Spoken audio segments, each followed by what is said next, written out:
Hi there, you're watching Gardens and Graveyards. My name is Charisma, and today we're in Florence, Oregon, checking out the Rhododendron Gardens. Now, we were here just a couple of weeks ago, and I shared a couple of clips with you, and these front entryways were in full bloom, but the interior was not. So we wanted to stop by here again since we were in town and see what it looked like. But unfortunately, it looks like we still missed the blooms, but you have to admit it's a beautiful, beautiful walk. So come take a walk with me as we check out this rhododendron garden and just enjoy the scenery.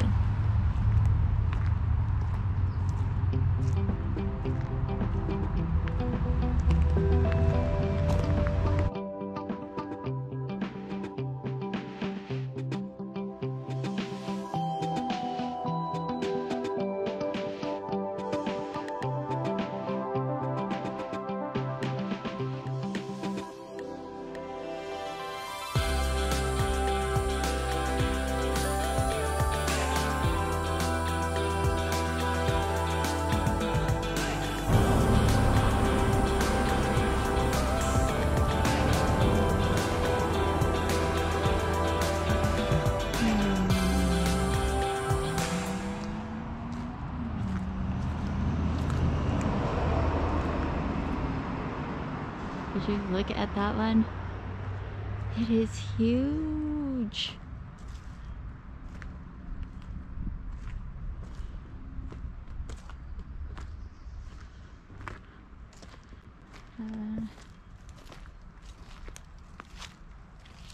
You just have to see how big it is. Get it? Look at that. That's huge. And then it has a fuzzy underleaf. Not as fuzzy as I remember it. Oh, maybe this one over here is fuzzier.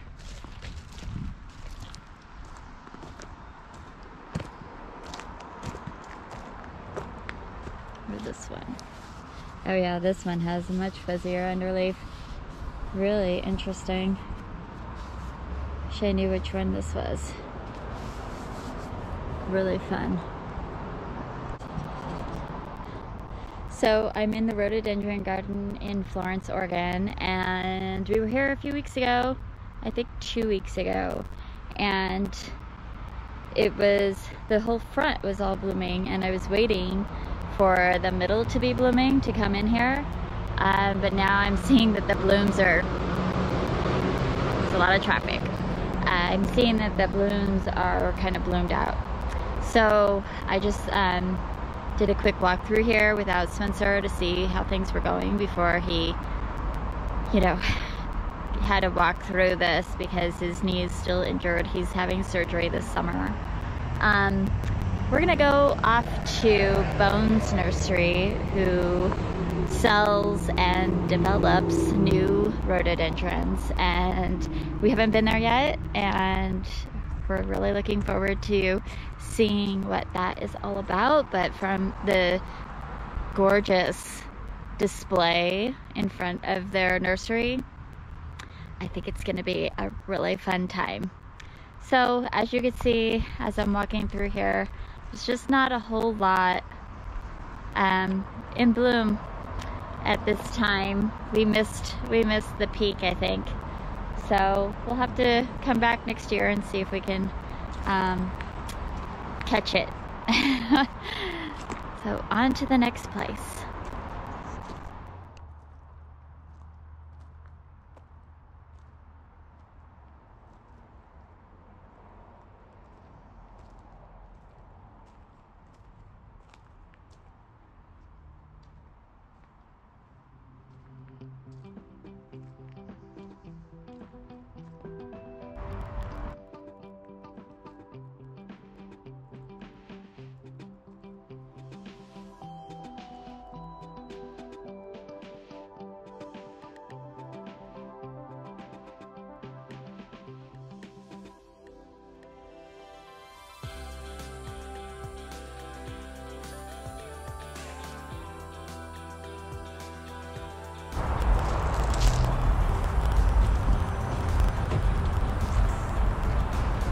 That's the one that I'm looking for right there. That one's a little bit more red than purple, but pretty close.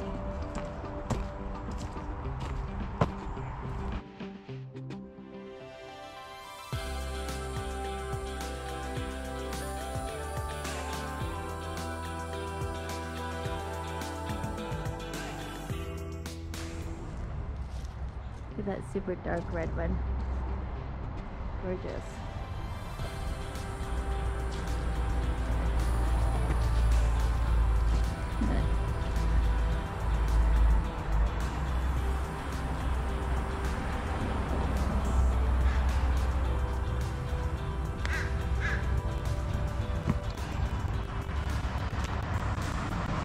Let's see how they were all blooming just a couple of weeks ago. Now they look like this.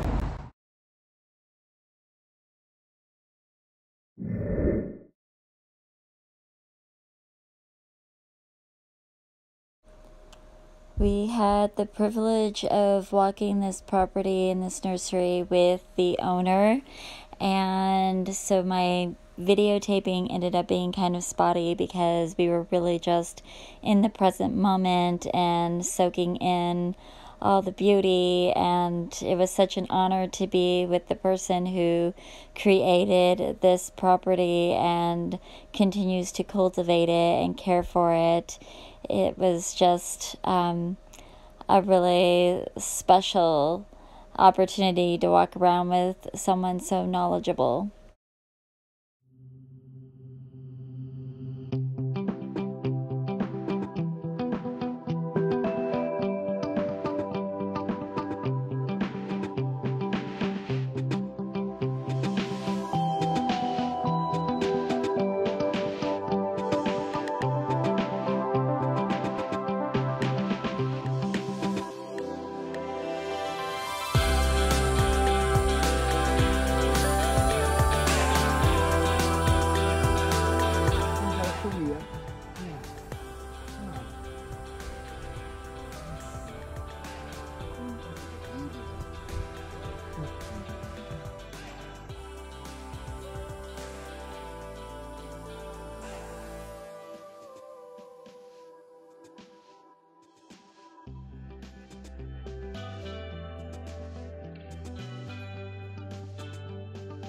The prettier they are. Look at those ones over there. Yeah, well, you have a really big leaf rhodie back there. oh yeah, that big leaf one? Yeah. I bought it years and years, I mean really years ago for a certain kind of a Wow. wild one. This place just goes on and on and on. Yeah. It's beautiful. I love growing them in those standard tree farms. See how easy that was? Well, this was so fun. Thank you for walking us around and welcome. getting us what we needed. I have something blooming 12 months out of the year. Yeah, that's really nice. Yeah. They may not be roadies, there's something. Something going on. That's you. Thank you so much for watching. Make sure to like and subscribe to help us keep bringing you more content like this. And in the meantime, keep celebrating life.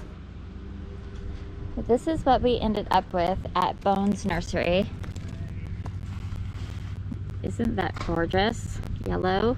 This is a semi-dwarf. It only gets 2.5 to 3 feet tall. I'll have to find the name again. And this one gets really huge. You can see how much new growth it has put on just this season. And it has it's a white rhodie with a dark purple eye. And it's called, I don't even know how you say that. Sappho? Sappho. I'm not sure. It's gonna get about 15 feet tall. And the owner of the nursery said He calls these rhododendrons chainsaw rhodies because he cuts them down every 10 years. They just get so big. And then this rhododendron, so the yellow and the white with the purple are rhododendrons that I've wanted for the garden. This one was a spontaneous buy. You can see it has a touch of pink, which isn't... I was trying to avoid the pinks this year, but you could also see that it's pretty white. It's at the end of its bloom cycle, so it's starting to brown up. But it smells so delicious. And these flowers are so much larger than a typical rhodie. So that was really fun too. The nursery owner told me to soak these in 5-gallon buckets when I got home because they're extra dry. Some of them spent time at a home show recently. So, putting them down into 5-gallon buckets, and I'm just gonna let them soak for a little while. Probably like, I don't know, a couple of hours.